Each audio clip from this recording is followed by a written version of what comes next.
اعوذ باللہ من الشیطان الرجیم بسم اللہ الرحمن الرحیم الحمد للہ رب العالمین والعاقبۃ لأہل التقوی والیقین السلام علیک یا ابا عبداللہ الحسین وعلی علی بن الحسین وعلی اولاد الحسین وعلی اصحاب الحسین السلام علیکم ورحمۃ اللہ وبرکاتہ۔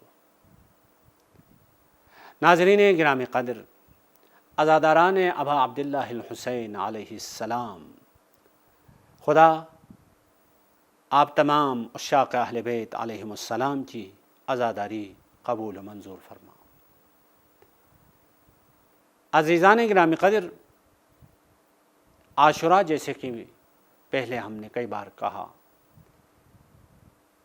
انسان ساز ایک الہی مکتب کا نام ہے۔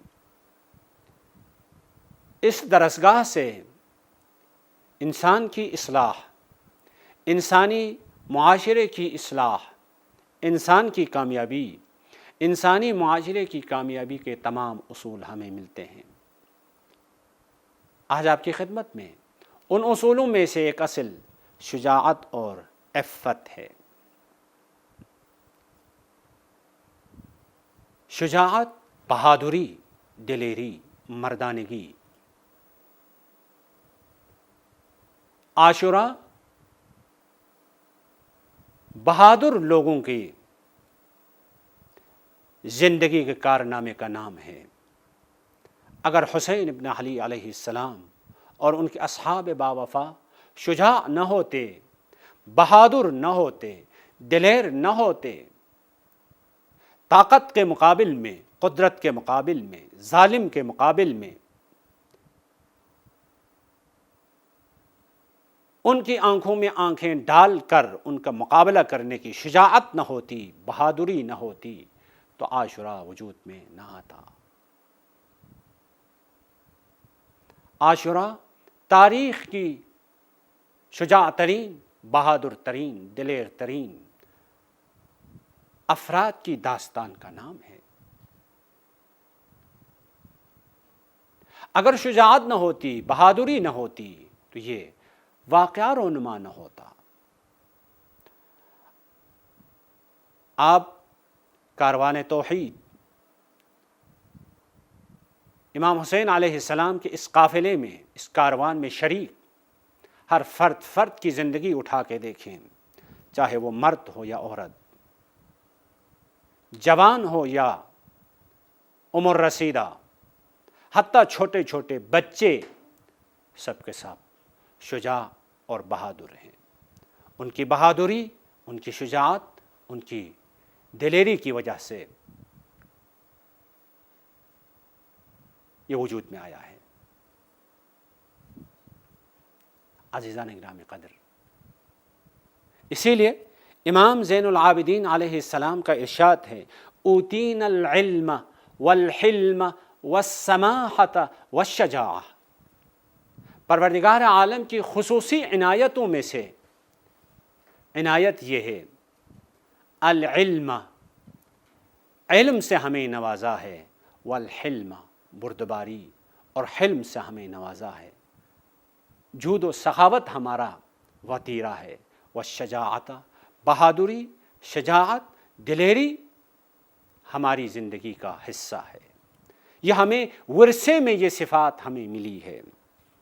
اسی لیے مولا ابا عبداللہ الحسین علیہ السلام فرماتے ہیں، وَلَا أَفِرُّ فِرَارَ الْعَبِيدِ، میں کبھی بندوں کی طرح میدان چھوڑ کر، غلاموں کی طرح میدان چھوڑ کر بھاگنے والا نہیں ہوں۔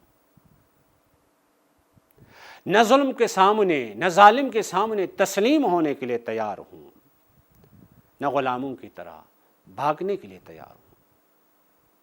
بلکہ مقاتل کی کتابوں میں ہمیں یہ جملہ ملتا ہے، اب الموت تخوفنی، آیا موت کے ذریعے سے مجھے ڈراتے ہو؟ موت میرے لیے کوئی خوفناک چیز نہیں ہے۔ میں علی ابن ابی طالب کا فرزند ہوں۔ مولا امیر المومنین علیہ السلام نے فرمایا، میں موت سے اس حد تک انس رکھتا ہوں جس طرح ایک بچہ اپنی ماں کے چھاتی سے اونچ رکھتا ہے۔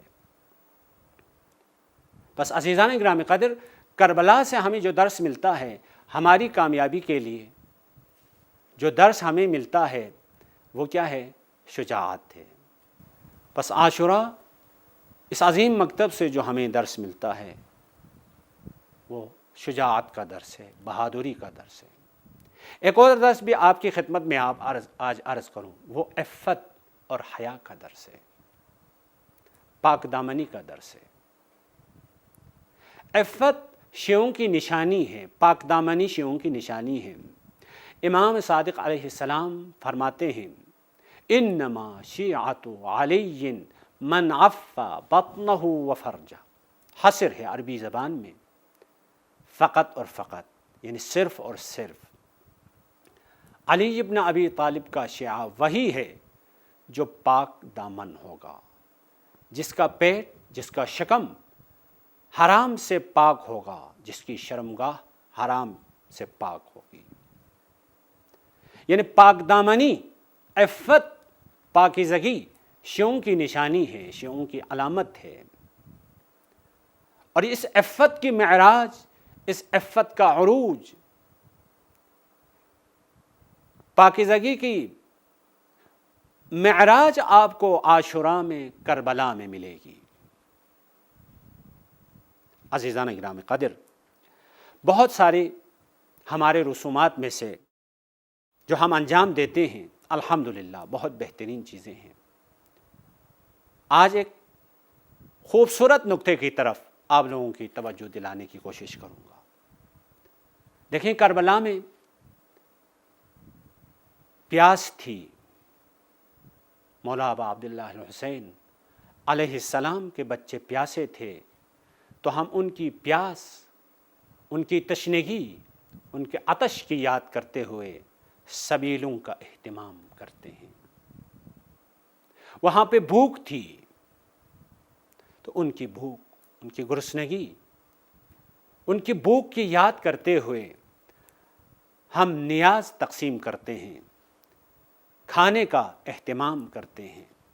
الحمدللہ بہترین رسم ہے۔ وہاں پہ عبادت کی اہمیت، سجدے کی اہمیت، نماز کی اہمیت، نماز پڑھنے کے لیے ظالم سے ایک رات کی مہلت مانگتے ہیں تو ہم صف عزا میں مصلی بچھا کر نماز اور جماعت کا اہتمام کرتے ہیں۔ بہترین طریقہ ہے۔ لیکن ایک چیز کی طرف ہماری توجہ نہیں، وہ کیا ہے؟ وہ حجاب ہے، وہ پردہ ہے۔ صحیح ہے، درست ہے، عاشوراء میں 3 دن بچے پیاسے تھے، 3 دن بچے بھوکے تھے۔ ان کی پیاس کی یاد کرتے ہوئے سبیلوں کا انتظام، کھانا اور طعام کا اہتمام نہایت ہی بہترین عمل ہے۔ لیکن عصر عاشور سے لے کر شام کے دربار تک ہر مستور کی پکار، ہر خاتون کی فریاد، زینب کبریٰ کی فریاد، سکینہ مظلومہ کی پکار کیا تھی؟ ہمارے لیے حجاب، ہمارے لیے پردے کا اہتمام کریں، ہمارے لیے چادر کا اہتمام کریں۔ چادر کی طلب، پردے کی طلب عصر عاشور سے لے کر کوفہ کے بازاروں میں، کوفہ کے بازاروں سے لے کر شام کے دربار تک ہر خاتون کی فریاد، ہر مستور کی پکار، ہمارے لیے حجاب، ہمارے لیے پردے کا اہتمام کریں۔ تو عزیزان گرامی قدر، ہمیں اس فریاد پہ لبیک کہتے ہوئے، اس پکار پہ لبیک کہتے ہوئے، جس طرح ہم سبیلوں کا اہتمام کرتے ہیں، غذا کا اہتمام کرتے ہیں، نیاز کے طور پر زینب کبریٰ سلام اللہ علیہ کی چادر کی یاد کرتے ہوئے، سکینہ مظلومہ کے پردے کی یاد کرتے ہوئے، اگر چادر بھی، اسکارف بھی نیاز کے طور پر ہم تقسیم کرنا شروع کریں تو ہماری عفت ہماری قداست، ہماری پاکیزگی میں اضافہ ہوگا۔ کیوں؟ کیونکہ ہم نیاز کو تبرک کے اس عنوان سے استعمال کرتے ہیں۔ آپ نیاز پہ جو کھانا دیتے ہیں، لوگ اپنی بیماریوں کے لیے شفا کے عنوان سے کھاتے ہیں، سبیل کا اہتمام کرتے ہیں، تبرک کے عنوان سے پیتے ہیں۔ تو اگر ہم پردے کا اہتمام کریں گے، اگر ہم چادر کو نیاز کے طور پر زینب کبریٰ علیہ السلام کی چادر کی یاد میں تقسیم کریں گے،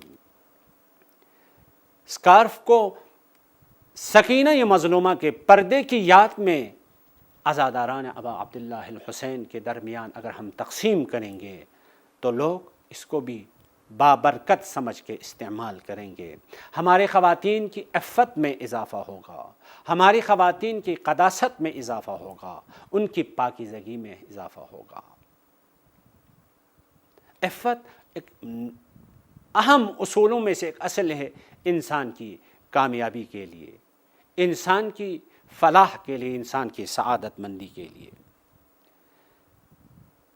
کیونکہ معصوم کا فرمان ہے العفت رأس کل خیر، پاکیزگی، شکم کی پاکیزگی، شرمگاہ کی پاکیزگی، آنکھوں کی پاکیزگی، منہ کی پاکیزگی، قلم کی پاکیزگی، کان کی پاکیزگی، ہر عضو ہمارا عفیف ہونا چاہیے۔ جیسے میں نے پہلے کہا، عفت اور پاکیزگی شیعوں کی نشانی ہے، شیعوں کی علامت ہے، شیعوں کی خصوصیات میں سے ایک خصوصیت پاکیزگی ہے۔ عزاداران مظلوم ابا عبداللہ الحسین، بس ہمیں بھی اپنی عفت، اپنی پاکیزگی، اپنی قداست کو بڑھانے کے لیے اس عظیم الہی مکتب سے، عاشوراء سے عفت کا درس لینے کی ضرورت ہے۔ عفت نہایت ہی اہمیت کا حامل ایک اصل ہے انسان کی کامیابی کے لیے۔ اب عاشوراء اور کربلا میں امام حسین علیہ السلام کے ساتھ شریک اصحاب، انصار اور اس کے اولاد میں سے ہر فرد کی تاریخ اور اس کی زندگی اٹھا کے آپ دیکھیں گے تو ان کی زندگی میں حیا، ان کی زندگی میں عفت، ان کی زندگی میں پاکیزگی ہمیں نظر آئے گی۔ چاہے وہ مرد ہو، چاہے وہ عورت ہو، چاہے وہ جوان ہو، چاہے وہ بوڑھا ہو، ہر انسان، ہر فرد کی تاریخ کی میں عفت اور پاکیزگی ہمیں نظر آئے گی۔ لیکن اس کے مقابل میں یزید اور یزید کے لشکر میں آپ دیکھیں گے تو ان کی زندگی میں حد کے حرمت، بے عفتی، حیا کا نہ ہونا، بے شرمی کی انتہا، بے عفتی کی انتہا، حد کے حرمت، عفت کا نہ ہونا، یہ ہمیں نظر آئے گا۔ خلاصہ کلام، عفت یعنی کیا مطلب؟ ہر وہ قبیح، ہر وہ ناشائستہ، ہر وہ ناساز کام اور فعل جو آپ کی حیثیت کے لیے، آپ کی شان کے لیے روا نہیں ہے، مناسب نہیں ہے، ایک عزادار کی شان کے لیے مناسب نہیں ہے، ایک شیعہ کی شان کے لیے مناسب نہیں ہے، ایک مسلم کی حیثیت کے ساتھ مناسب نہیں ہے، ہر وہ کام بے عفتی ہے۔ لذا ہمیں اس عظیم اور الہی مکتب سے اپنی کامیابی کے دروس لیتے ہوئے، پیغام لیتے ہوئے، ان پیغامات میں سے ایک پیغام عفت اور شجاعت کا پیغام ہے۔ پروردگار عالم کی بارگاہ میں ہم دعا کرتے ہیں، پروردگارا کربلا کی خواتین کی عفت کا واسطہ ہمیں پاکیزگی کے ساتھ زندگی بسر کرنے کی توفیق عنایت فرما۔